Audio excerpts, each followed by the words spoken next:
If you're headed out to shoot the ocean, it might not be as straightforward as you think. I want to include a few of my favorite pro tips that I've learned over all my years of shooting here at the ocean when you're shooting on the beach. My name is Austin James Jackson, professional landscape photographer from Southern Utah. In this video, we're talking all about ocean photography. There's a lot of things you need to think about. I've taught a lot of workshops on the Oregon coast and done just a lot of shooting on the coast in general. And there's a lot of things that I think a few of my clients may be surprised about, or things that maybe they're not thinking about when they're going to shoot the ocean. So if you're a photographer that is going to shoot the ocean, especially if it's going to be the rugged Oregon or Washington coast, there's a lot to think about.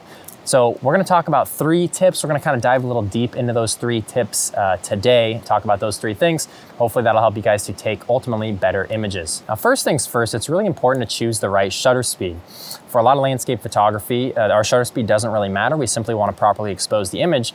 But for the ocean, it's really important that we use the right shutter speed to either have motion blur in the water or to freeze the motion in the water. And there's certain shutter speeds you wanna avoid and certain ones that you definitely want to use.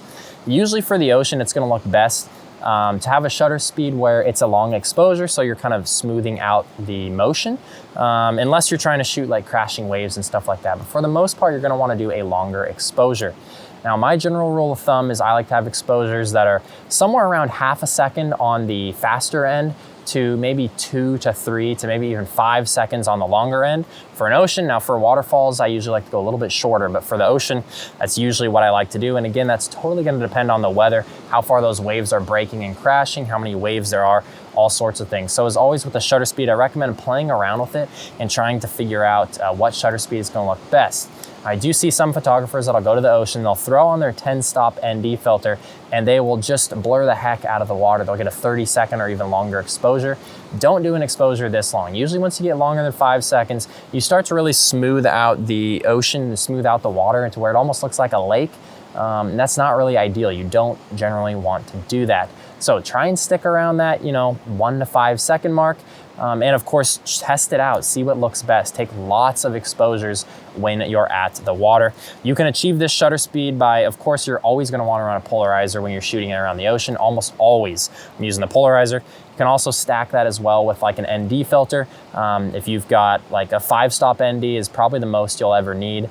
But even like a 3-stop ND would maybe be even better. So lots of options, but try and stick with that for your shutter speed. Now, when you're capturing those great foregrounds, those great waves, you can't just think that having the right shutter speed is gonna get you the perfect shot. So that's where tip number 2 comes in. Tip number 2 is to use the continuous burst mode. A lot of cameras have this continuous mode that people aren't even aware of. Now, what this does on my camera, I believe it's called continuous burst. And what this mode does is it allows you, I set mine to 2 seconds, 5 images. What that does is it does a 2-second timer, so it waits 2 seconds before it fires, and then it shoots 5 images back to back to back. This is gonna be perfect for capturing waves because as the wave breaks, you're gonna get a different exposure every time. So I'm gonna get 5 images where I can pick the best one.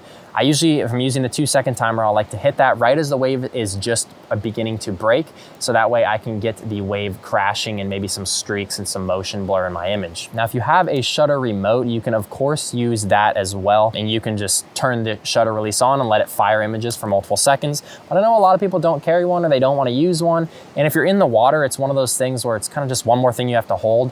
A lot of times I like to get right in the water and stand in there and really get close to my foreground. So I don't want to have to hold that shutter release. So I'll use that continuous timer in order to get a bunch of different exposures. And from one ocean shoot, if I'm shooting a sunset, I might have 200 to 400 or even more images just of the water. So I can cull through my images and ultimately select the one that's gonna look the absolute best in the end, which is gonna help me to have a much better photo. Now, tip number 3 here is something that, again, a lot of people don't think about if they are not from somewhere around the ocean. That is to think about the tide at the beach you wanna shoot. A lot of people will go online, they'll find images and they're like, oh, I really like that spot, that looks great. Get out to the beach and you're like, wow, the ocean is much further out or much further in than what you need. Understand that every beach shoots vastly different depending on the tide. Usually the tide at sunset and sunrise is gonna be totally different. So that's something to keep in mind as well. Sometimes at low tide, you can get a lot of reflections, a lot of tide pools, a lot of wet sand where there's really good reflections, whereas at high tide generally is gonna be a little bit better suited for some of that rushing water moving through the scene. So understand what the tide is at the beach that you're going to.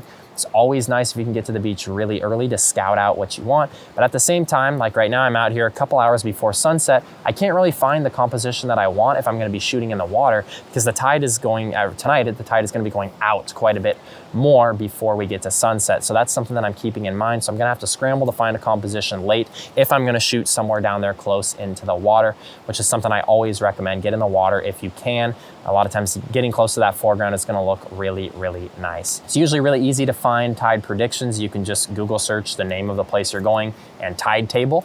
That'll tell you when the low and the high tide is. You can also keep this in mind for safety as well. If you're walking out to a spot where you're maybe going around a cove, you don't wanna be going out there if the tide is coming in. You don't wanna get trapped out there. So keep that in mind from a safety aspect as well. So a lot to think about when you're shooting the ocean. Those three things I think are kind of unique to the ocean, three things I like doing when I'm specifically shooting at the ocean. So hopefully that helps you guys to capture better photos when you're out shooting at the beach.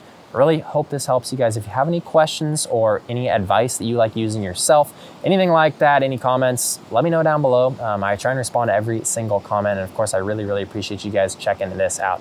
Make sure to subscribe for weekly videos to help you to become a better landscape photographer. Thank you guys so much for watching. This is Austin James Jackson. We'll see you next time.